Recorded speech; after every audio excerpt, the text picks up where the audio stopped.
Welcome, investors, back to Mainstream Cryptos.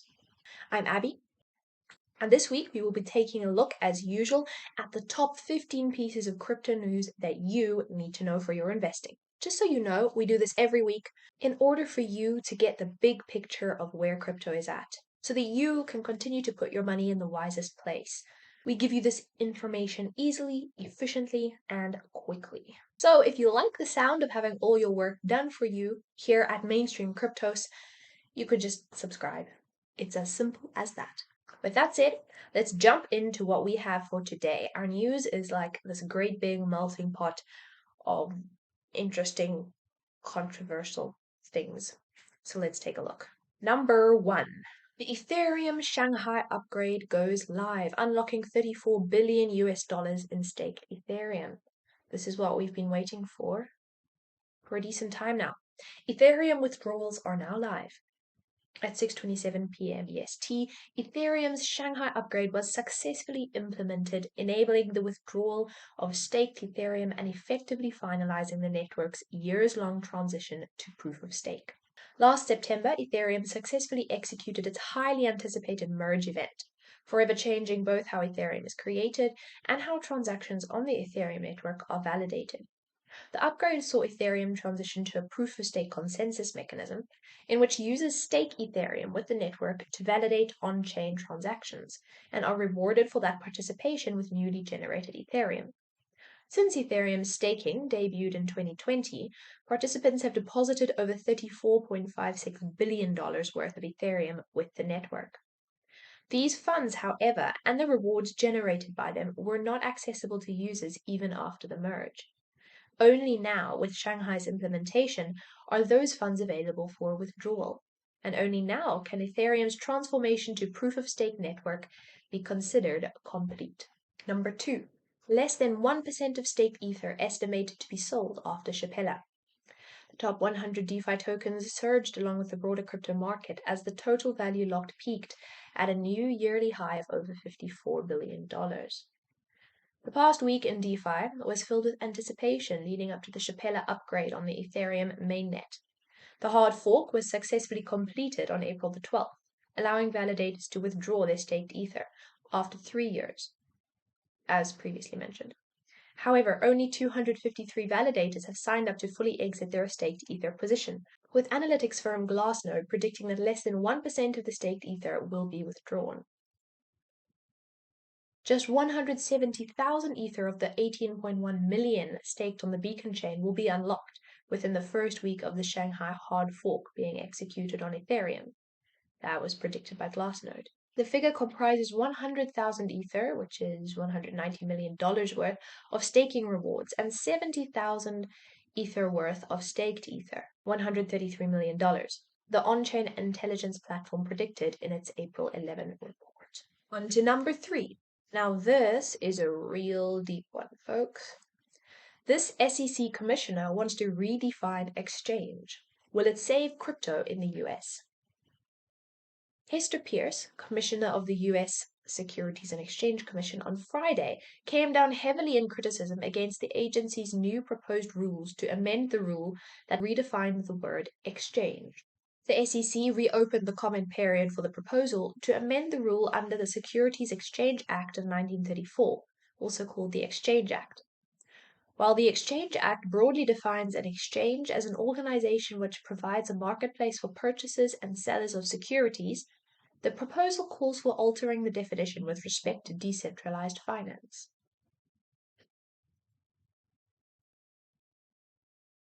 In a statement against the SEC proposal, Hester Peirce chose these strong words: stagnation, centralization, expatriation,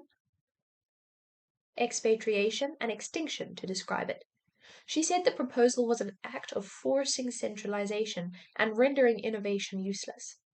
Peirce commented that the existing leadership in the Commission was aggressively expanding its regulatory reach to solve problems that do not exist.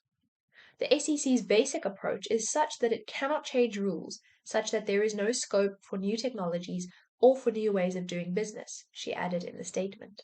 Number 4. So, depending on your viewpoint, the previous news was potentially positive for crypto. Here's another potentially positive alert. India issues a fresh take on crypto assets. The Indian government has always opted for the wait and watch policy while framing the regulations around the emerging cryptocurrency industry. However, this time, Nirmala Sitharaman, Finance Minister of India, has asserted the need for an urgent consciousness around the issues related to crypto assets. According to reports, during a brainstorming session with G20 finance ministers and central bank governors, Indian lawmaker called for immediate attention and response to digital assets. She highlighted that G20 needs to ensure that they do not lose any possible benefits while preventing economies from harm. Recognizing the G20's outlook toward the International Monetary Fund and the Financial Stability Board, she added that a synthesis paper that integrated the regulatory and macroeconomics of digital crypto assets is needed. This move is expected to bring out key segments of policy and regulatory framework. On to number 5. Terra Classic community remains divided on key proposal. Luna Classic price to fall? Oh dear. The Terra Classic community witnessed a drama in voting related to Proposal 11459 by the Terra Rebels developer group. The proposal by the prominent developer group was almost passed, but validator Allnodes with 15% voting power voted no on the proposal and turned the tables for Terra Rebels. Some believe this happened due to a recent feud between Allnodes and Terra Rebels. The proposal will fail to pass as it received just 30% votes in favor and over 60% voting no and abstain. Allnodes in a tweet on the 15th of April revealed that it voted no on Proposal 11459 due to a lack of transparency on nodes deployed and requests being handled by Terra Rebels. The developer group shared details on nodes and servers handling scalability and distributed storage. However, Allnodes replied it will support the proposal after the TFL team tests and confirms endpoint scalability. Luna Classic price fell 2% in the last 24 hours, with the price currently trading at $0.000127. The 24-hour low and high are 0.000126 and 0.000130 respectively. Furthermore, the trading volume has decreased by 25% in the last 24 hours, indicating a decline in interest among traders. Piece of news number 6. Ripple Council shares exciting update about the SEC's legal woes at the Supreme Court. Well, it's not exactly exciting for the SEC, is it? Stuart Alderoty, Ripple's general counsel, has shared an exciting update about the SEC's legal woes at the Supreme Court of the United States, or SCOTUS. In a tweet yesterday, Alderoty noted that the Securities and Exchange Commission had lost 5 out of its 6 cases in the country's apex court. The SEC's recent defeat at the apex court also prompted reactions from members of the XRP community, including crypto law founder attorney John Deaton. According to Deaton, the SEC has continued to lose credibility with each case. The SEC's defeat at the SCOTUS is imperative in the ongoing Ripple lawsuit. For context, Ripple has declared its willingness to pursue justice to any length, including taking the case to the Supreme Court if Judge Annalisa Torres does not favor it. Given the SEC's legal woes at the Supreme Court, there is a tendency that Ripple might win in the apex court if the lawsuit gets to that level. Piece of news number 7. And speaking of Ripple, Ripple now funds 45 plus universities and over 1,000 research projects. Ripple Labs, the California-based company responsible for the Ripple network, has funded over 45 university partnerships and more than 1,000 research projects through its University Blockchain Research Initiative since 2018. The company highlighted the milestone in a recent tweet, pointing out the initiative's significance in bolstering blockchain research and the development of blockchain protocols. Get ready for piece of news number 8. According to Kaspersky, crypto phishing attacks are up by 40% in 1 year. The Russian cybersecurity and antivirus provider Kaspersky detected over 5 million crypto phishing attacks in a year, compared with just over 3.5 million in 2021. When it comes to cryptocurrency-related cyber attacks, bad actors have seemingly reduced the use of traditional financial threats like desktop and mobile banking malware, shifting their focus to phishing. Russian cybersecurity and antivirus provider Kaspersky revealed that cryptocurrency phishing attacks witnessed a 40% year-on-year increase in 2022. While Kaspersky could not predict if the trend would increase in 2023, phishing attacks continue the momentum this year.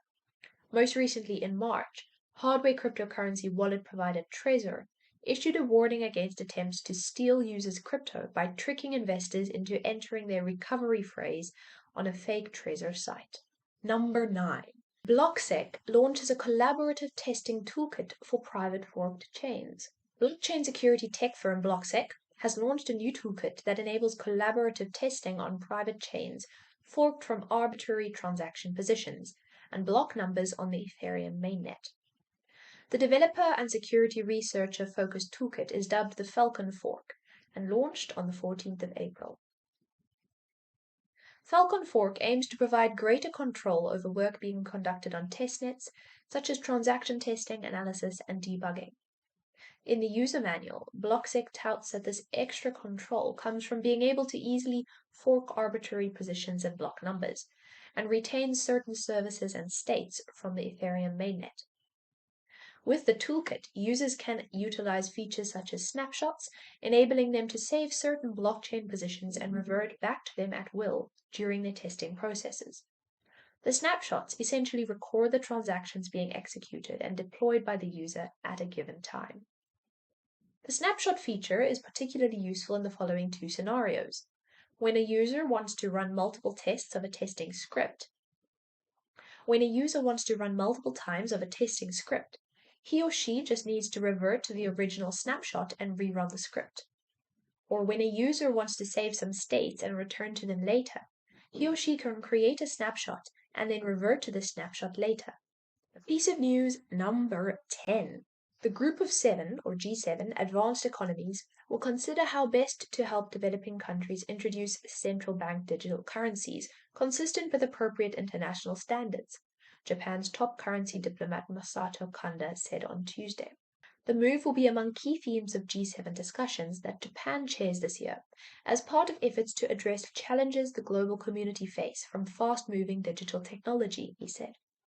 I quote, "We have to address risks from the development of CBDC by ensuring factors such as appropriate transparency and sound governance." Kanda, Vice Finance Minister for International Affairs, told the seminar in Washington. As a priority of this year, the G7 will consider how best to help developing countries introduce CBDC consistent with appropriate standards, including the G7 public policy principle for retail CBDC, he said. On to number 11. Bitcoin privacy tool aims to confuse surveillance companies. Bitcoin developer and privacy veteran Dan Gold has released a new privacy tool that aims to make it harder for Bitcoin analytics companies to track who owns which Bitcoin. Bitcoin transactions aren't very private. Seeing every Bitcoin transaction ever made is as easy as pulling up any Bitcoin block explorer. Bitcoin analytics companies like Chain Analysis, which some call surveillance companies, use patterns that they see among transactions to inform governments and companies about where Bitcoins are sent and who's sending them. Gold released a software development kit in late March that aims to make it easier to add support for PayJoin, a privacy technique invented back in 2018, to any Bitcoin wallet or service, providing an easy way to adopt private Bitcoin payments. In addition, the website he created, payjoin.org, aims to educate about PayJoin so website or exchange builders can be more informed about it as a possibility. Gold is focused on Bitcoin privacy because he believes it goes hand in hand with Bitcoin's core goal, censorship resistance. I don't think you can have censorship resistance without privacy. If someone can predict how you're going to behave, they can censor you. If they can control how you're going to behave in any way, they can censor you. One of the most popular privacy techniques used today in Bitcoin is known as CoinJoin, where a variety of Bitcoin users pool their funds together into a transaction, scrambling them so it's hard to discern which Bitcoin came from where. But there are a couple of key disadvantages. For one, this coordination takes some time. Second, it's obvious by scanning the Bitcoin blockchain when a coin join takes place, because it has far more inputs than the typical transaction has, and they're all conspicuously the same size. Pay joins are different. They're a coin join between just two users, the buyer and the merchant, at the time of sale. As such, pay joins can be baked into the process of buying anything with Bitcoin. This upends one of the main patterns that chain analyst companies look at. If a payment has two inputs, those inputs must both be from the same owner. Surveillance companies use the assumption to creep on Bitcoin users, as the payjoin.org website puts it. Payjoins potentially destroys this assumption, thus confusing blockchain tracking services because each input in a payjoin comes from a different user, the buyer and the merchant. If payjoins become more widely used, blockchain analyst companies won't be able to safely make this assumption anymore. Gold also argues that payjoins are easier than coin joins. The biggest reason to switch over is it's a lot less complicated, Gold says. Since payjoin is only two parties, it's a lot easier to set up the interaction. Ready to take a look at piece of news number 12. Paxos is set to end support for Canadian customers next month. Paxos, a crypto financial services provider, is exiting the Canadian market. Paxos has determined it will no longer support customers in Canada moving forward, the company told Canadian customers in an email. Given your Paxos account remains unfunded, your account will be disabled on May the 9th, 2023. The move is due to regulatory reasons, a source familiar with the matter told the blog. And let's look at our 13th piece of news for this week. MicroStrategy's Bitcoin bet is now in profit amid the latest rally. American software company MicroStrategy, the largest corporate holder of Bitcoin reserves, is now in profit on its cryptocurrency bet. In its April 5th filing with the SEC, MicroStrategy said that during the period between March 24th and April 4th, the company and its subsidiaries purchased about 1,045 Bitcoin for approximately $29.3 million. This took MicroStrategy's overall tally to about 140,000 Bitcoin acquired at an aggregate purchase price of approximately $4.17 billion and an average purchase price of approximately $29,803 per coin. With the leading cryptocurrency soaring 6.2% over the past 24 hours and now trading hands at $30,108, this means that MicroStrategy's Bitcoin holdings are now worth more than $4.2 billion. Moving on to number 14. Shiba Inu's metaverse will partially open by the end of 2023, developers say. The metaverse is unlikely to be fully completed on release, as it will be an ongoing project, according to developers. The metaverse, a project that expands the utility of the Shiba Inu ecosystem, is being pegged to open by December of this year, said Shiba Inu developers in an update on Monday. The metaverse will feature 100,595 plots of land that will be minted by users. Landowners can generate passive income from their plots, collect in-game resources, and generate rewards. Additionally, the developers plan to introduce a way to earn and ensure players have a personal space where they can build and manage their projects. And we have reached our final news item for this week, 15. This is also one of the most interesting ones. Elon Musk launches a new AI-driven company and calls it X.ai. What comes as the latest development in Elon Musk's much-talked-about stealth venture, the Twitter CEO has formed a new artificial intelligence company dubbed the XAI Corp, according to Nevada State's filing. The filing further suggests that Musk is the sole stated director of the firm, while Jared Birchall, who serves as the director of Musk's family office, serves as the company's secretary. The company takes its name from Musk's dire attempt to create an everything app called X, which he has profoundly mentioned a couple of times in his tweets and interviews. As previously reported on CoinGate, Elon Musk was believed to be launching a new company that would reportedly compete with OpenAI, Google, and Amazon, and feature a proprietary AI model akin to ChatGPT. Musk has spent the last few months hiring skilled researchers with the intention of developing an alternative to the popular chatbot ChatGPT, which was released back in November of 2022. Folks, that brings us to the end of our news for this week. As usual, thank you for taking the time to tune in and join us as we look at these shifting waters in crypto. And I hope that you'll be back next week because don't forget, we are regular, we are faithful, and we are grateful for you. Have a good one and safe investing.